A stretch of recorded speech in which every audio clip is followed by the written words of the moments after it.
बिस्मिल्लाहिर्रहमानिर्रहीम बिस्मिल्लाहिर्रहमानिर्रहीम। हम पढ़ रहे थे फैराडेज लॉ। हम क्या पढ़ रहे थे?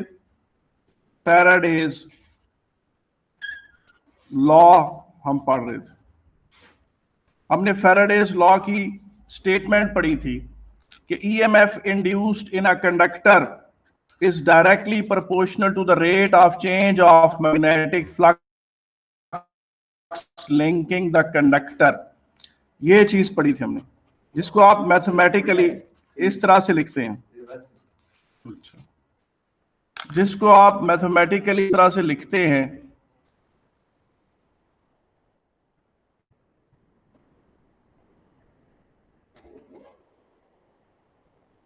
ठीक है,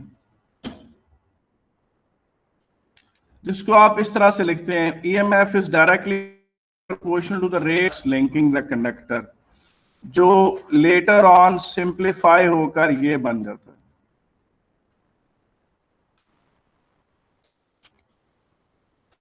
ये बन जाता है, ये Faraday's law of electromagnetic induction. ठीक है, हमने उसके बाद ही थी, उसका नाम था Lenz law.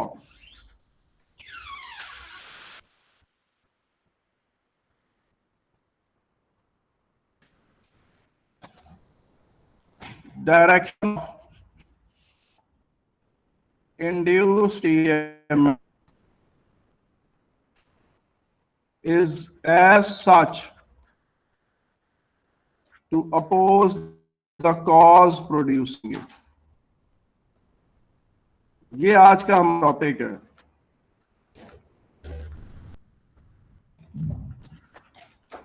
Length law, direction of induced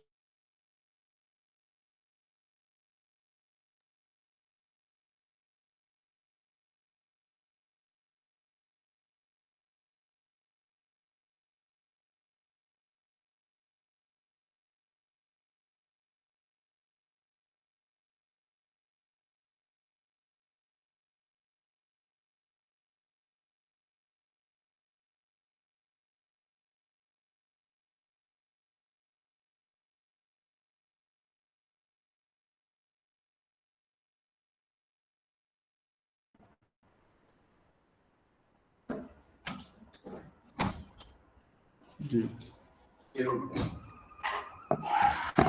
इतने मसाइल हैं जो राह में हायल हैं।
फिर वो सिग्नल करना पड़ेगा यार किसी से।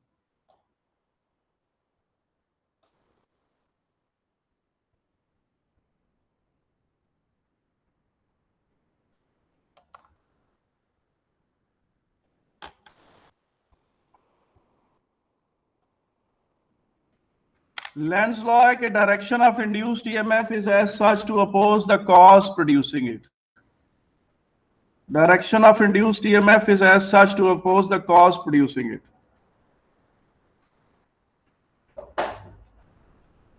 ये देखें,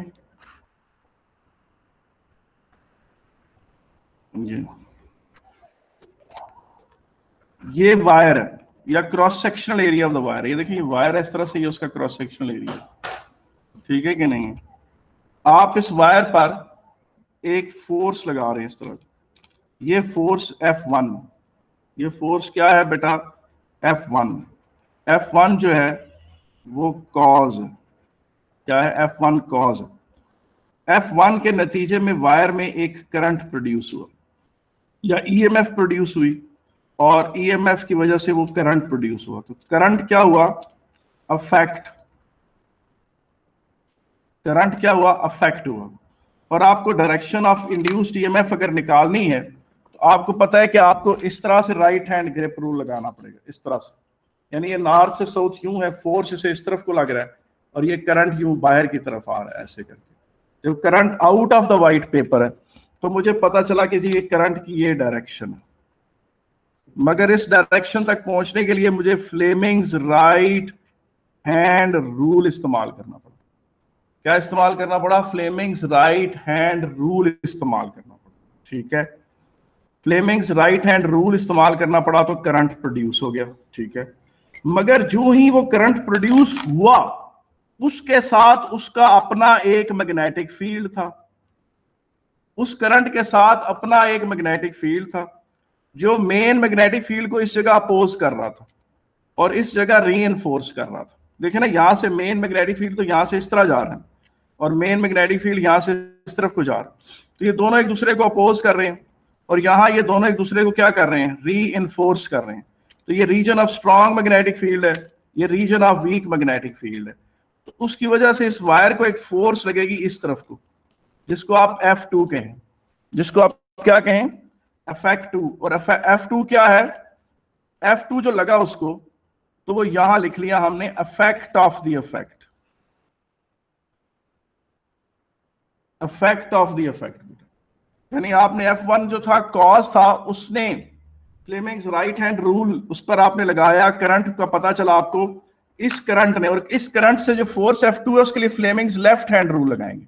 ये नॉर्थ से साउथ, ये करंट बाहर आ रहा है, फोर्स उसे ऊपर लगेगी, तो फ्लेमिंग्स लेफ्ट हैंड रूल यहां लगा। ये देखिए, यहां फ्लेमिंग्स राइट हैंड रूल और यहां फ्लेमिंग्स लेफ्ट हैंड रूल, और ये जो है ये इफेक्ट ऑफ द इफेक्ट जो है, it is opposing the cause. पता चला कि बिजली पैदा करना कोई आसान काम नहीं है, बिजली पैदा करना कोई आसान काम नहीं है। जब आप बिजली पैदा करने की कोशिश करते हैं, when you try to produce electricity, you have to do some mechanical work.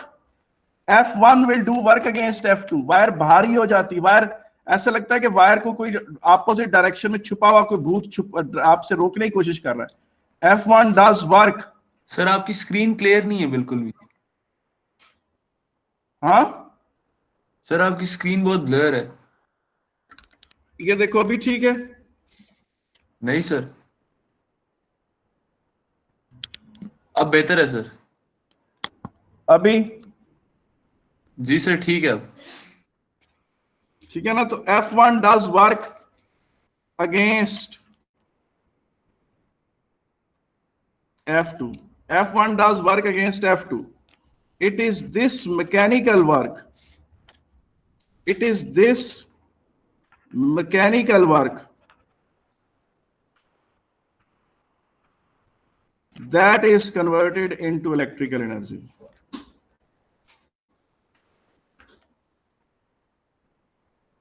That is converted into electrical energy। F1 does work against F2 and it is this mechanical work that is converted into electrical energy. पता चला कि बिजली पैदा करने के लिए आपको एक मैकेनिकल वर्क करना पड़ता है। यानी ये चीज देखें, इसको इस तरह से डील करें। देखें ये एक वायर है, ये इसके साथ गैल्वानोमीटर कनेक्टेड है, ठीक है कि नहीं? इस वायर को जितना मर्जी ऊपर मूव करवाएं कुछ नहीं होगा। इस वायर को जितना मर्जी ऊपर मूव करें कोई वर्क डन नहीं करना पड़ेगा। लेकिन जो ही इसी वायर को, वायर वही है, वही मास है उसका, वही लेंथ है उसकी, लेकिन जो ही उस वायर को आप यहां लेकर आएंगे, ऐसे लेकर आएंगे और यहां लाकर आप उसको यूं मूव करवाएंगे, अप एंड डाउन मूव करवाएंगे, तो वो मैग्नेटिक फील्ड को क्या करेगी? कट करेगी। जब वो मैग्नेटिक फील्ड को कट करेगी तो उसमें वोल्टेज प्रोड्यूस होगी और आपको ये तार भारी महसूस होगी। यानी इस तार को इस मैग्नेटिक फील्ड में मूव करवाना इतना आसान नहीं है जिस तरह वैसे वाइब्रेट कराते रहे। यानी वैसे आप उसको हिलाते रहे कोई मसला नहीं, लेकिन जो ही आप उसको मैग्नेटिक फील्ड में यूं मूव करवाएंगे, ये फर्ज करें नॉर्थ पोल की फिस्ट है, जो ही वो नॉर्थ पोल को यूं कट करेगी आपको महसूस होगा जैसे ये तार भारी होगी। जिस तरह आपके हवा में छुरी हो, आप उसको हिलाते रहे कुछ नहीं, लेकिन वही छुरी जब केक काटे तो आप जब वो केक के थ्रू से गुजर रही होती है तो आपको केक के अंदर से छुरी के गुजरते वक्त छुरी के भारीपन का एहसास होता है। You have to push it through the cake. आपको वो केक जब कट रहा होता है तो आपको एक मैकेनिकल वर्क करना पड़ता है।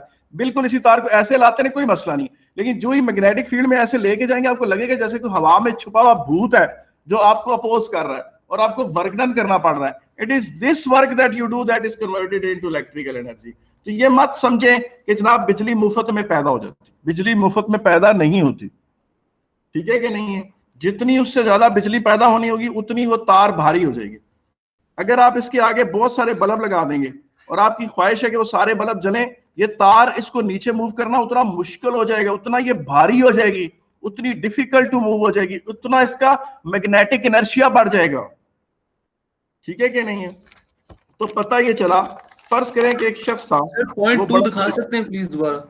जी मैंने पॉइंट 2 इसी को, चलो इसी के बारे में बात कर रहा हूं मैं इसी पर हूं, अभी मैं इसको रोक नहीं रहा।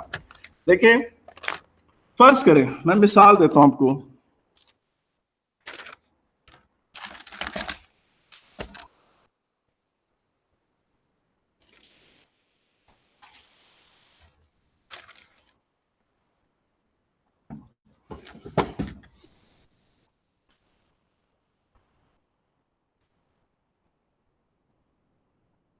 ये देखें, ये मैग्नेट,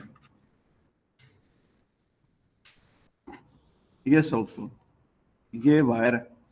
ये वायर को आपने यूं खींचा नीचे, ये F1 है। F1 क्या हुआ? कॉज। F1 क्या है? कॉज। F1 से क्या प्रोड्यूस हुआ? करंट। करंट क्या है? इफेक्ट। और F1 से करंट की डायरेक्शन आपने निकालनी है। आप जब ड्रैग कर रहे हैं और आपकी ड्रैग करने से करंट प्रोड्यूस हो तो आप क्या करते हैं? Fleming's right hand grip, Fleming's right hand rule लगाते हैं। सॉरी ग्रिप रूल नहीं इसमें, तो फ्लेमिंग्स राइट हैंड रूल। ये क्या लिखा हुआ है मैंने? Fleming's right hand rule.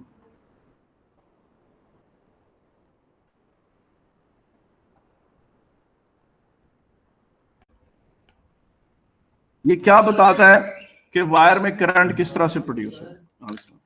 अब जब जो ही ये करंट पैदा हुआ, इस करंट ने आते साथ एक मुसीबत डाल दी। उस करंट का अपना एक मैग्नेटिक फील्ड था। उस करंट का क्या था बेटा? अपना एक मैग्नेटिक फील्ड था। और यूं इस तरह से है।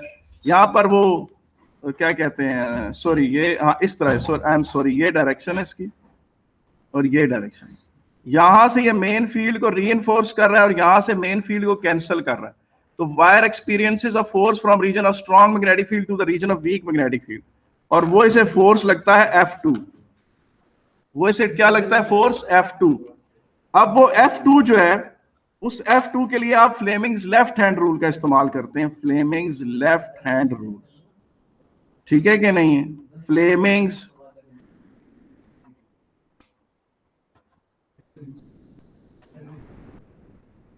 अब्दुल्ला शमीम, मेरे प्यारे बेटे, मुझे पता चल गया है कि तुम आगे बातों से अपनी मौजूदगी की इत्तला ना दो।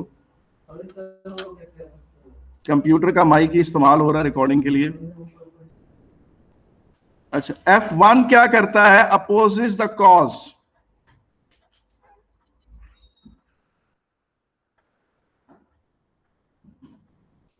और ये जनाब इफेक्ट ऑफ द इफेक्टर।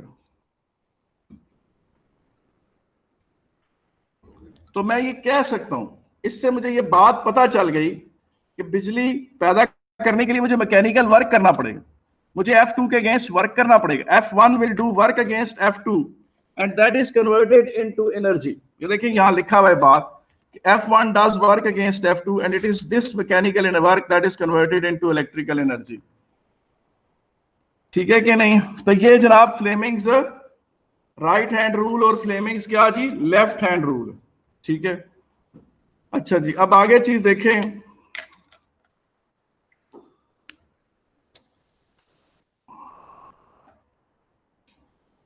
तो पता चला कि लेंज लॉ जो है, पता चला कि लेंज लॉ जो है वो law of conservation of energy की एक टाइप है।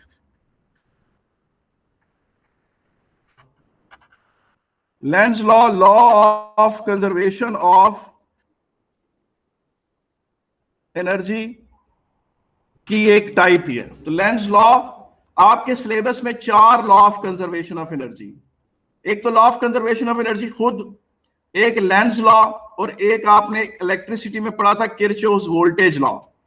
तो किरचॉफ्स वोल्टेज लॉ भी law of conservation of energy था, लेंज लॉ भी law of conservation of energy है, और एक law of conservation of energy आप आगे जाके पढ़ेंगे और वो है फर्स्ट लॉ ऑफ थर्मोडायनेमिक्स। वो फिलहाल अभी हम नहीं पढ़ रहे।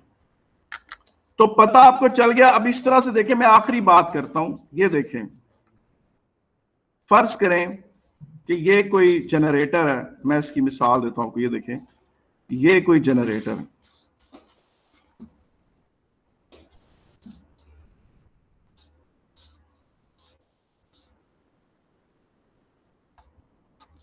ये इसमें कॉइल है,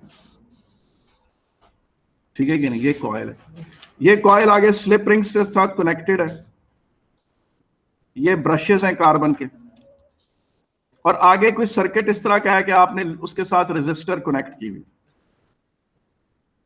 ठीक है कि नहीं। और यहां से ये इसकी सेंट्रल लाइन आ रही है, और फर्ज करें कि यहां पर कोई हैंडल है जिसे हाथ से घुमाएं तो ये जनरेटर घूमता है, यानी इसको आप हाथ से घुमाएं तो ये कॉइल घूमती है, और कॉइल के घूमने से ये, या समझे ये पैडल है, जिस तरह साइकिल का पैडल नहीं होता, उसको पैडल मारे तो वो घूमता है। इधर आप फर्ज करें कोई पैडल बना हुआ है जिसे आप घुमाएं तो ये पूरी कॉइल घूमती है, उससे वोल्टेज पैदा होती है। अब फर्ज करें इस रजिस्टर में 100 वॉट की पावर जनरेट हो रही है, आपको यहां पर 100 वॉट से जरा ज्यादा का मैकेनिकल वर्क करना पड़ेगा। आपको यहां पर 100 वॉट से ज्यादा का क्या करना पड़ेगा, मैकेनिकल वर्क करना पड़ेगा। अगर वो आप मैकेनिकल वर्क 100 वॉट का नहीं यहां से कर सकते तो इस उम्मीद मत करें कि ये इलेक्ट्रिकल डिवाइस 100 वॉट की ऑपरेट करेगी, बल्कि आपको ज्यादा वर्क करना पड़ेगा। अगर इधर 100 वॉट की कोई डिवाइस ऑपरेट हो रही है तो ये जो हैंडल है, ये जो टर्बाइन है, इस पर कम से कम 120 वॉट का वर्क हो रहा होना चाहिए, थोड़ा ऊपर हो रहा होना चाहिए, तब ये जनरेटर घूमेगा और बिजली पैदा करेगा। तो पता चला, आई होप आपको लेंज लॉ समझ आ गया है कि नहीं। हाँ, वो अगर आप 120 का वॉट का वर्क करें तो फिर 100 वॉट की प्रोड्यूस हो जाएगी। बेटा जो जनरेटर्स है ना दुनिया में, वो अच्छे एफिशिएंट मशीनें हैं, वो 80-90% का मैकेनिकल वर्क कर देते हैं। 80-90% तक जनरेटर एफिशिएंट होते हैं, यानी मींस कि अगर आप 100 वॉट का मैकेनिकल वर्क करें तो 70-80% की इलेक्ट्रिकल एनर्जी प्रोड्यूस हो रही होती है। तो फिर नहीं चलेगा, ये बल्ब डिम वर्क करेगा, इट विल नॉट, ये जो भी यहाँ डिवाइस है ये काम नहीं करेगी, आपको उतना मैकेनिकल वर्क लाजमी करना पड़ेगा। फर्ज करें आपके पास ऊपर पहाड़ों पे पानी कम है, ये क्या है, पानी कम है, और यहां से जो वाटर टनल नीचे आ रही है उससे जो पानी नीचे गिर रहा है, mgh 1 सेकंड में, यानी जो टाइम्स mgh को टाइम से डिवाइड कर दें तो लॉस ऑफ पोटेंशियल एनर्जी पर सेकंड आ जाएगा। ये पानी आकर इधर टरबाइन पे गिरता है, क्या आता है, ये पानी आकर टरबाइन में गिरता है ऐसे, ठीक है ना, इसको घुमाता है। इस टरबाइन के आगे आप बहुत बड़ा जनरेटर लगा दें, बहुत बड़ा जनरेटर, इतना बड़ा जनरेटर लगा दें जो 400 मेगावाट प्रोड्यूस करता हो पावर, लेकिन ऊपर से जो पानी का गिरने का रेट है वो उतनी पोटेंशियल एनर्जी ला ही ना रहा हो 1 सेकंड में, 400 मेगावाट ला ही ना रहा हो, तो वो पानी इसके परों से टकरा कर इधर उधर गिर जाएगा, इसके पर नहीं घूमेंगे क्योंकि इसमें इनर्शिया इतना हैवी हो जाएगा। अगर आप 400 मेगावाट का जनरेटर आगे चलाना चाहते हैं तो यहां से जो पानी गिर रहा होना चाहिए वो 400 मेगावाट से ज्यादा की एनर्जी रखता हो, एक सेकंड में 400 मेगा जूल्स पर सेकंड से ज्यादा की एनर्जी ला रहा हो, तब ये टरबाइन घूमेगा। तो पता चला कि Lenz law is well in conformity with the law of conservation of energy. आपको उतना मैकेनिकल वर्क करना पड़ता है, अगर आप नहीं करेंगे तो वो चीज नहीं घूमेगी। कोई मसला तो नहीं है इसमें, ठीक है कि नहीं? तो लेंज लॉ मैंने खत्म कर दिया। मैं आखिरी बात करके ये खत्म कर रहा हूं, क्या कहते हैं अच्छा एक बात याद रखें, सुने, एक छोटी सी चीज याद रखें, छोटी सी बेटा। एक होती है एवरेज, एक चीज होती है इंस्टेंटेनियस। बेटा अगर मैं आपको सच बताता हूं कि मैंने अगर जो आपको पिछले दिनों जो लेक्चर दिए हैं, मैं मानता हूं वो बड़े मुश्किल लेक्चर थे। खासतौर पे जो थर्सडे वाला दिन लेक्चर अपलोड हुआ होगा वो काफी कॉम्प्लेक्स था, उसमें साइनोसाइडल की इंट्रोडक्शन थी। मेरे पास ठीक है ये थोड़े से बच्चे रह गए, लेकिन अगर तुम लोग ये सारी चीजें सीखोगे, मैं तुम्हारे से वादा करता हूं तुम्हारे जैसी अंडरस्टैंडिंग किसी की नहीं होगी। मैं तुमसे वादा करता हूं इतनी अच्छी तुम्हारे जैसी डेप्थ किसी के पास नहीं होगी, ठीक है कि नहीं? जो मैं तुम्हें जो बातें बता रहा हूं, इन सारों को गौर से समझो और एक एक चीज समझो, ठीक है कि नहीं? अब बेटा देखो मेरी बात सुनो, जब तुम चेंज को सिंपल टाइम से डिवाइड करते हो, तुम्हारे पास हमेशा एवरेज वैल्यू आती है। जब भी तुम चेंज को सिंपल टाइम से डिवाइड करते हो, तुम्हारे पास एवरेज वैल्यू आती है। मैं मिसाल देता, देखो तुम कहते हो कि एक गाड़ी थी, वो रावलपिंडी खड़ी हुई थी, फिर वो लाहौर गई, ठीक है ना? सुनो भाई, एक गाड़ी थी वो रावलपिंडी खड़ी थी, फिर वो लाहौर चलेगी। आपको पता चला कि 300 किलोमीटर का फासला उसने तय किया और वो 6 घंटे में वहां पहुंची। अब आप जब डायरेक्ट 300 किलोमीटर को 6 से डिवाइड कर देते हो, यानी फाइनल डिस्प्लेसमेंट या final change in displacement over total time, तो ये तुम्हारे पास जो स्पीड आई है ये कौन सी आई है? एवरेज स्पीड आई। भले बीच में गाड़ी 50 किलोमीटर पर आवर पर किसी एक टाइम पर भी ना चली हो, यानी एक कांस्टेंट एक टाइम इंटरवल में के लिए 50 किलोमीटर पर ना चली हो, कभी तेज हुई हो कभी आस्ता आई हो, तो ये जो बिहेवियर है ना बेटा, ये एवरेज है। लेकिन अगर तुम्हारे पास एक ग्राफ हो जिसमें टाइम हो और इस तरफ बेटा डिस्टेंस हो गाड़ी का, और वो उसमें एक्यूरेटली प्लॉटेड हो कि गाड़ी यूं यूं यूं यूं यूं यूं उसका डिस्टेंस बढ़ता चला गया, यूं बढ़ता चला गया विद रिस्पेक्ट टू टाइम, तो तुम लोग अगर इस ग्राफ की ग्रेडियंट्स की मदद से इस ग्राफ की ग्रेडियंट कैलकुलेट करो और फिर उन ग्रेडियंट्स को अगेंस्ट टाइम प्लॉट करो, ग्रेडियंट्स को अगेंस्ट टाइम प्लॉट करो, तो तुम्हारे पास स्पीड का एक्यूरेट रिकॉर्ड आएगा कि वो स्पीड किस टाइम पर क्या थी, किस टाइम पर क्या थी, इस तरह वो चलती रही। मुझे बताएं ये बात समझ में आई आपको कि नहीं आई? हाँ, कि एक जब आप ग्राफिंग कर रहे होते हैं और आप एक ग्राफ की ग्रेडियंट को प्लॉट कर रहे होते हैं, जिस तरह आपको पता है ना, आपने एएस फिजिक्स में आपको पता था कि ये डिस्प्लेसमेंट, अगर हम कहते थे कि फलां चीज की जो डिस्प्लेसमेंट है वो ऐसे होकर यूं हुई है, तो जब तुम उसकी ग्रेडियंट्स कैलकुलेट करते थे डिफरेंट जगहों पर, उससे स्पीड आती थी और फिर वो स्पीड प्लॉट करते थे तो तुम्हारे पास वेलोसिटी का ग्राफ आता था। ये है जनाब कि इंस्टेंटेनियस कहानी, कि हर इंस्टेंट पर क्या स्पीड थी। लेकिन जब आप सिंपली टोटल स्पीड डिस्टेंस को टोटल टाइम से डिवाइड कर देते हैं तो आपके पास वो आ जाता है, एवरेज आ जाता है। अब आप इस चैप्टर में इस तरह के न्यूमेरिकल करेंगे कि जिसमें आप सिर्फ final flux minus initial flux over time कर देंगे, यार इससे जो चीज आएगी वो हमेशा एवरेज वोल्टेज आएगी। वो क्या आएगी? एवरेज वोल्टेज आएगी। मिसाल के तौर पर उसने ये कहा एक न्यूमेरिकल में, मैं आपके सामने आपको जो मैंने शीट दी है BIL वाली, उसमें ये न्यूमेरिकल मौजूद है। वो कहता है जी कि ये कॉइल इस हालत में यूं मौजूद है, ये कॉइल इस हालत में यूं मौजूद है। तो आपको पता है इस वक्त इस फ्लक्स इसके ऊपर से गुजर रहा है, इसके नीचे से गुजर रहा है, इसमें से कोई फ्लक्स नहीं गुजर रहा। फिर कहता है जी मैंने इस कॉइल को ऐसे कर दिया ना, इस तरह करके, कहता है मैं इसको 90 डिग्री रोटेट करके इस कॉइल को इस पोजीशन में ले आया। जब इस पोजीशन में ले आया तो उसमें से मैक्सिमम फ्लक्स गुजर रहा था, आपने वो BA करके निकाल लिया और फिर आपने final flux minus initial flux over time करके उसको नंबर ऑफ टर्न से मल्टीप्लाई करके जो वोल्टेज कैलकुलेट की यार, वो एवरेज वोल्टेज थी। वो क्या थी यार? वो एवरेज वोल्टेज। जिस तरह आप कहते हैं ना जी, final velocity minus initial velocity over time, तो यार वो जो एक्सेलरेशन आती है वो एवरेज एक्सेलरेशन होती। भले वो बीच में उस एवरेज एक्सेलरेशन से उसने वेलोसिटी इंक्रीज की हो ना की हो, जब भी आप final minus initial over time करेंगे आपके पास एवरेज बिहेवियर आएगा। और जब आप कहेंगे कि जी उसका flux with respect to time इस तरह से चेंज हो रहा था, और फ्लक्स की ग्रेडियंट को आपने कैलकुलेट किया, delta phi over delta t को कैलकुलेट किया और फिर उसे प्लॉट किया, इधर भी ग्रेडियंट निकाली, इधर भी ग्रेडियंट, इधर भी ग्रेडियंट, तो फिर आप इंस्टेंटेनियस बता रहे हैं कि इस टाइम पे ये वोल्टेज थी, इस टाइम पे ये वोल्टेज थी, इस टाइम पे ये वोल्टेज थी, इस टाइम पे ये वोल्टेज थी। तो आपको ये दोनों तरह के वो मसाले देता है। मगर आपके जहन में ये बात पता होनी चाहिए कि आप जब भी final minus initial over time कर देंगे, आप उसके रेट ऑफ चेंज की एवरेज वैल्यू स्टैब्लिश कर रहे हैं, वो ट्रू नहीं है वो। और जब ग्राफों के थ्रू कर रहे हैं तो ग्राफों के थ्रू जो है वो आप हर इंस्टेंट पर अलग-अलग कैलकुलेट करते हैं और ज्यादा उसकी एक एक्यूरेट पिक्चर बनाने की कोशिश करते हैं। अब आए, मैं ये बात बार बार कह चुका हूं कि यार जो चीज इस तरह से बिहेव करती है, यूं इस तरह बिहेव करती है, कोई भी चीज, कोई भी क्वांटिटी, यार आप उसको हमेशा साइन के ग्राफ से वो करते हैं, ठीक है ना? मसलन किसी बंदे का यहां पर फर्ज करें मूड भी हो सकता है वाई एक्सिस पर, और यहां पर टाइम भी हो सकता है। ये टाइम सेकंड्स में भी हो सकता है, मिनट्स में भी हो सकता है, आवर्स में भी हो सकता है, कुछ भी हो सकता है। स्केलिंग बड़े आराम से हो जाती है। आपको पता ही है एंगल 2 पाई है, और ये अगर आप उसका टोटल टाइम जो कोई टाइम टी है और ये कैपिटल टी है, आप बड़े आराम से ये वाली स्केलिंग कर सकते हैं, 2 pi over capital T into T कर। और यहां पर ये जो मैक्सिमम वैल्यू होती है मूड की, ये यहां आ जाएगी और यहां मूड एट एनी टाइम आ जाएगा।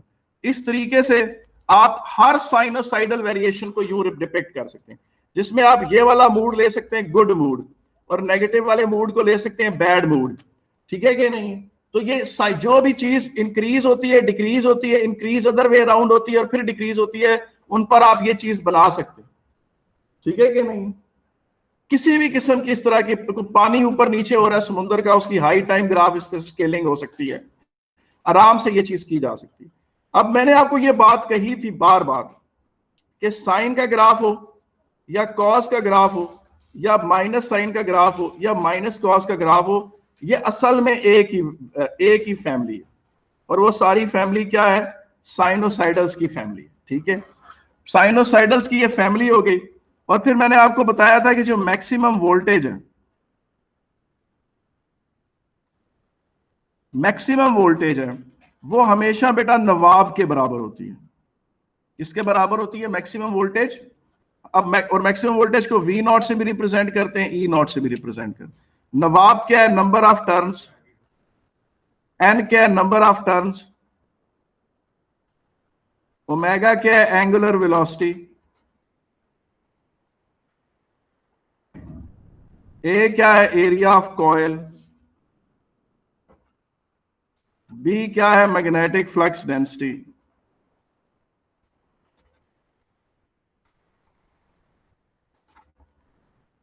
ठीक है कि नहीं है? बी क्या है? मैग्नेटिक फ्लक्स डेंसिटी, ये नवाब है। और इसको बाज टीचर इस तरह भी कराते हैं, 2 पाई नबफ करा देते हैं। नबफ मींस वो ओमेगा को 2 पाई एफ लिख देते हैं तो नबफ हो जाता है। ठीक है कि नहीं है? अब आप ये चीज देखें कि इसको किस किस तरीके से अप्रोच किया जाता है, किस किस तरीके से अप्रोच किया जाता है। अगर तो वो आपसे ये कहे, जो कि उसने पेपर में एक में कहा हुआ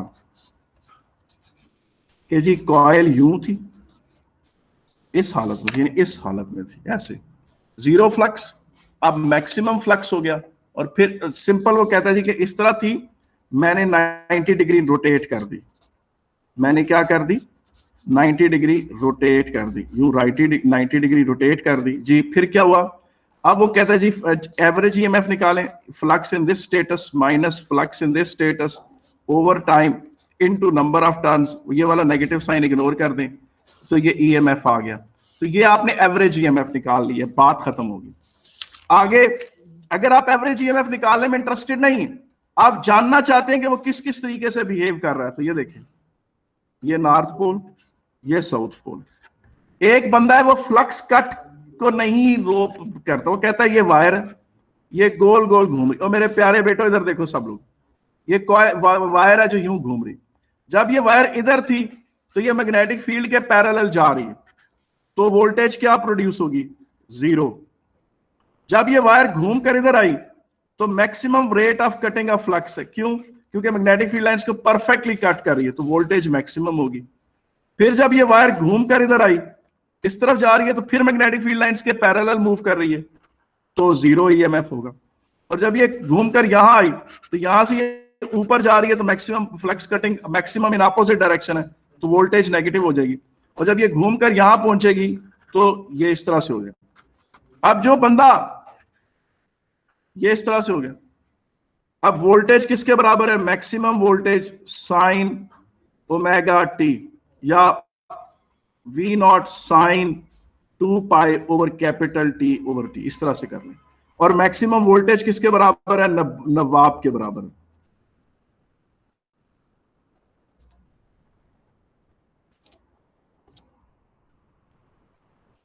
और इसी को लोग इस तरह भी कहते हैं, voltage at any time is equal to maximum voltage omega t, यूं लिख देते हैं। ठीक है कि नहीं? अच्छा, अब जो बंदा इसका स्टॉप वॉच यहां से ना ऑन करता, वो ये करता कि जनाब इस तरह से ऑन करता कि जब वायर इधर थी और यहां से वो अपनी काउंटिंग बिगिन करता, यहां से वो अपनी जब काउंटिंग बिगिन करता तो वो कहता जनाब कि इस मुकाम पर वोल्टेज मैक्सिमम है। जब वायर यहां पहुंची तो मैग्नेटिक फील्ड के पैरेलल जा रही थी, तो वोल्टेज 0 है। जब यहां पहुंची तो वेलोसिटी ऊपर है, ये v वेलोसिटी है बेटा, यहां पर मैक्सिमम, ये v वोल्टेज है, ये v वेलोसिटी। यहां पर maximum voltage in opposite direction यूं, यहां से फिर इधर आया तो उसकी वेलोसिटी मैग्नेटिक फील्ड के पैरेलल है, तो फिर 0। और फिर जब यहां आया तो ये, अब ये वाली वोल्टेज टाइम ग्राफ कैसा बनेगा? इसमें आप v is equal to V naught cos omega t कर देंगे, कोई मसला नहीं। अगर आपने यहां से स्टॉप वॉच ऑन की और फिर यूं घुमाकर यूं बनाया, तो यही ग्राफ ऐसे बन जाएगा, इस तरह का बन जाएगा। और ये क्या होगा? v is equal to minus V naught sine omega t. और अगर आपने यहां से स्टॉप वॉच ऑन करके यूं लेके गए हैं और कन्वेंशन वही पहले की रखी है, तो ये यूं वोल्टेज आ जाएगी। तो लेकिन ये बहरहाल ये वोल्टेज साइनोसाइडल ही रहेगी। और जब भी वायर मैग्नेटिक फील्ड में रोटेट करती है तो साइनोसाइडल बिजली पैदा होती है। लेकिन अब एक टीचर है वो इस तरह पढ़ा रहा है, उसमें वो वायर की ये चीज दिखाता है कि वायर जब इस तरह मूव करती है तो वोल्टेज कट नहीं होती, तो ईएमएफ 0 है। वायर जब ऐसे मूव करती है तो मैक्सिमम है, ऐसे मूव करती है तो फिर 0 है, ऐसे मूव करती है तो फिर मैक्सिमम है, और इसके बीच में जो है वो बिल्डअप हो रही है, डिक्रीज तरह करके कैफियत है। लेकिन एक टीचर एक और तरीके से दिखाता है। तो कैम्ब्रिज ने तीनों तरीके डिस्कस किए हैं। कैम्ब्रिज ने एवरेज ईएमएफ पर भी क्वेश्चन पुट किया हुआ है, डायरेक्ट आपसे ये ग्राफ भी पूछा हुआ है, और आप जिस तरह मैं बता रहा हूं इस तरह भी पूछा हुआ। वो किस तरह से कि ये देखें,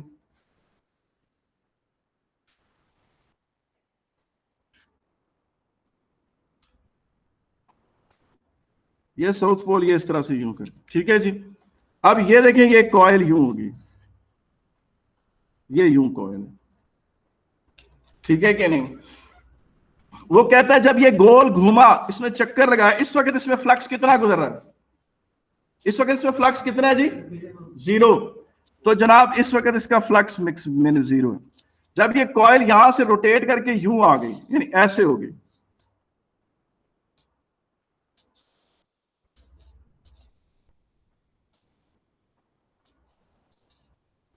यूं, आई एम सॉरी कि मैं इतनी बेढंगी बना रहा हूं। इस वक्त फ्लक्स 0 है, यहां मैक्सिमम हो गया, तो ये 90 डिग्री, और फिर यूं फिर 0 हो गया, और फिर यूं ऑपोजिट इन मैक्स, तो ये डायरेक्शन इसकी क्या बनेगी? फ्लक्स यूं बन जाएगी। कोई टीचर आपको फ्लक्स टाइम ग्राफ पहले बनवाता है, फिर वो कहता है कि चूंकि EMF rate of change of flux के साथ रिलेटेड है, तो वो कहता है जी कि इस फ्लक्स की ग्रेडियंट क्या है, वो आप बताते हैं यहाँ 0 है। फिर बोलता है इधर रेट ऑफ चेंज क्या है? 0 है। फिर आप कहते हैं इधर क्या है? वो कहता है पॉजिटिव है। फिर वो पूछता है आपसे कि यहाँ नेगेटिव है। फिर वो पूछता है यहाँ क्या है? पॉजिटिव है। तो ये जनाब ग्राफ किसका बना? d∅/dt का। इसके साथ आप n मल्टीप्लाई कर दें तो ये इस तरह का हो जाएगा, और जब इसका नेगेटिव लगाएंगे तो ये इस तरह उलट हो जाएगा। मगर नेवरदलेस ये है तो साइनोसाइडल फैमिली ही ना, क्या है? Sinusoidal family. अब कोई टीचर, ये बिल्कुल ठीक, जिसने भी कराया उसने ठीक कराया। अगर आप लोग सारे डिफरेंशिएशन जानते हैं, आपने ट्रिग्नोमेट्रिक डिफरेंशिएशन पढ़ ली है कि नहीं? हाँ, आपको पता है कि यहां पर ये जो फ्लक्स है वो बराबर किसके है? Maximum flux sine omega t के, या B A sine omega t के। तो d phi upon d t किसके बराबर है? Omega B A cos omega t के। और ईएमएफ किसके बराबर होती है? Minus N d phi upon d t, minus N omega B A cos omega t. तो ये किसके बराबर बन गई? नवाब कॉस ओमेगा टी। ये मैक्सिमम वोल्टेज कहलाएगी। ये ले, इसको ईएमएफ, ये मैक्सिमम ईएमएफ, और ये इस तरह से हो जाएगी। अच्छा, अगर कोई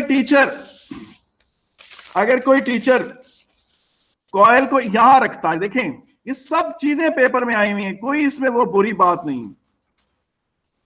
अगर कोई टीचर सबसे पहले फ्लक्स टाइम ग्राफ इस तरह बनवाता कि वो कॉइल को इस शक्ल में रखता, तो ऑलरेडी फ्लक्स मैक्सिमम है, और बच्चे फिर फ्लक्स का मैक्सिमम ग्राफ बनाते कि ये जी फ्लक्स का ग्राफ कॉस का इस तरह का बन गया, ये फ्लक्स का बन गया। फिर वो इसका रेट ऑफ चेंज बनवाता,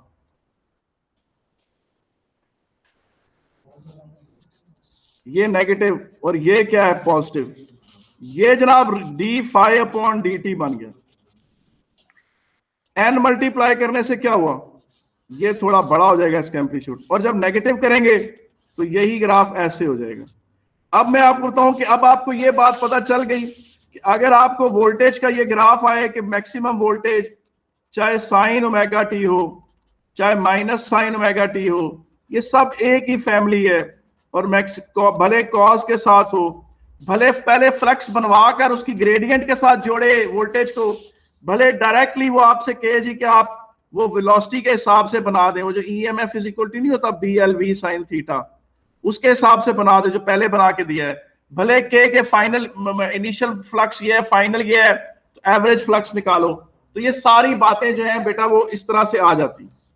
मुझे बताएं इसमें कोई मसला तो नहीं है बेटा? अगर किसी ने मेरा थर्सडे वाला लेक्चर, बल्कि वेंसडे थर्सडे और मंडे ट्यूसडे वेंसडे थर्सडे ये वाले लेक्चर सुने हैं, तो उसने काफी अच्छे लेवल पर, बड़े मैथमेटिकल लेवल पर उसने इस चीज को समझ लिया। और जिसको साइन माइनस कॉज और ये चीजें समझ आई हैं, मैं अल्लाह जानता है कि वो उसको काफी ठीक लेवल पर चीजों की समझ आई।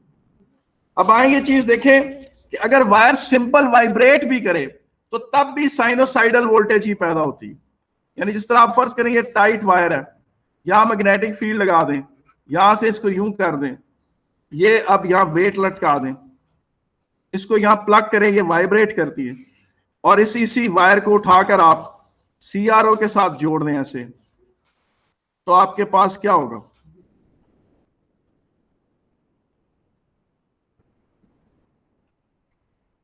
ये यूं वोल्टेज पैदा हो गया। अच्छा, अब एक आखिरी बात यार, मुझे बताओ हॉल प्रोब क्या करता था? हॉल प्रोब क्या करता है? मैग्नेटिक फ्लक्स डेंसिटी को मेजर करता है ना। मगर यार कौन सी मैग्नेटिक फ्लक्स डेंसिटी को मेजर करता है? कांस्टेंट वॉल्यूम या कांस्टेंट वैल्यू, और अगर वो चेंज हो रही हो तो इतनी स्लोली चेंज हो रही हो कि आप आराम से उसकी चेंज को टेबुलेट कर सकें, पेन के साथ टाइम नोट करके आप स्टॉप वॉच के साथ उसको लिख सकें कि इतने मिनट पर ये है। वरना रैपिडली चेंजिंग मैग्नेटिक फील्ड को हॉल प्रोब चेक कर सकता है? नहीं। तो फिर उसको कैसे डिटेक्ट करेगी? उसको डिटेक्ट करने का तरीका ये है कि ये कोई वायर है, ये इसके साथ आपने एसी करंट दिया हुआ है, एसी करंट देने की वजह से करंट इसमें यूं आ जा रहा है, जाहिर उसका मैग्नेटिक फील्ड भी ऐसे ऐसे ऐसे चेंज हो रहा है। अब उस मैग्नेटिक फील्ड को कैसे मेजर करेंगे? अच्छा, एक बात है, अल्टरनेटिंग मैग्नेटिक फील्ड की भी आपने एक आरएमएस वैल्यू स्टैब्लिश करनी होती है। तो आप क्या करेंगे? ये आप ऑसिलोस्कोप ले लेंगे, इधर ये ऑसिलोस्कोप है, यहां रखें सर्च कॉइल। कौन सी कॉइल? Search coil. फिर क्या होगा? जब इसमें मैग्नेटिक फील्ड चेंज होगा, सर्च कॉइल में वोल्टेज प्रोड्यूस होगी, वो वोल्टेज यहां पर आपको डिस्प्ले हो रही होगी, उसकी पीक वोल्टेज यहां से मेजर करें। वो आपको पता ना कि कैसे मेजर कर सकते हैं? नंबर ऑफ डिवीजन गिने, कि कितनी डिवीजन है, 1 2 3, और यहां से देखें अगर 2 वोल्ट पर सेंटीमीटर है और ये 3 डिवीजन है ऐसे, तो 3 डिवीजन को 2 वोल्ट से मल्टीप्लाई करें तो 6 वोल्ट उसकी पीक वोल्टेज आ जाएगी। उस पीक वोल्टेज को √2 से डिवाइड करें तो आरएमएस वैल्यू आ जाती। उस आरएमएस वैल्यू को indirect average value of B at this point measure करना है। ज़ाहिर उसमें आप बी एग्जैक्टली आप टेस्ला में मेजर नहीं कर सकेंगे, या आपको इस सर्च कॉइल का कोई कांस्टेंट पता हो कि इस सर्च कॉइल में जब इतनी मैग्नेटिक फ्लक्स डेंसिटी चेंज होती है तो इतनी वोल्टेज प्रोड्यूस होती है, वो आपको पता हो तो आप फिर उसकी एस्टेब्लिश कर सकते हैं मैग्नेटिक फ्लक्स डेंसिटी की वैल्यू, कि अब इसमें जो कि इतनी वोल्टेज पैदा हो रही है और इतनी मैग्नेटिक फ्लक्स डेंसिटी इसमें इतनी वोल्टेज पैदा करती है, तो वो फिर आप मैग्नेटिक फ्लक्स डेंसिटी भी मेजर कर सकते हैं। मगर याद रखें पेपर 5 में अल्टरनेटिंग मैग्नेटिक फील्ड को आप कभी भी हॉल प्रोब से डिटेक्ट नहीं करवाएंगे, आप हमेशा उसे सर्च कॉइल से डिटेक्ट करवाएंगे, और वो सर्च कॉइल जो सीआरओ से कनेक्टेड होगी, और सीआरओ पे जो पीक वोल्टेज आएगी उसकी आप आरएमएस वैल्यू कोट करेंगे और कहेंगे कि ये आरएमएस वैल्यू भी की मैग्नेटिक फ्लक्स डेंसिटी की वैल्यू है। बेटा मेरी तरफ से इलेक्ट्रोमैग्नेटिक इंडक्शन का चैप्टर यहां एंड हो, ठीक है कि नहीं है? मैंने इसको यहां पर खत्म कर दिया और मैं रिकॉर्डिंग को भी यहां एंड कर रहा हूं, और अपनी तरफ से मैंने कोशिश की है कि ये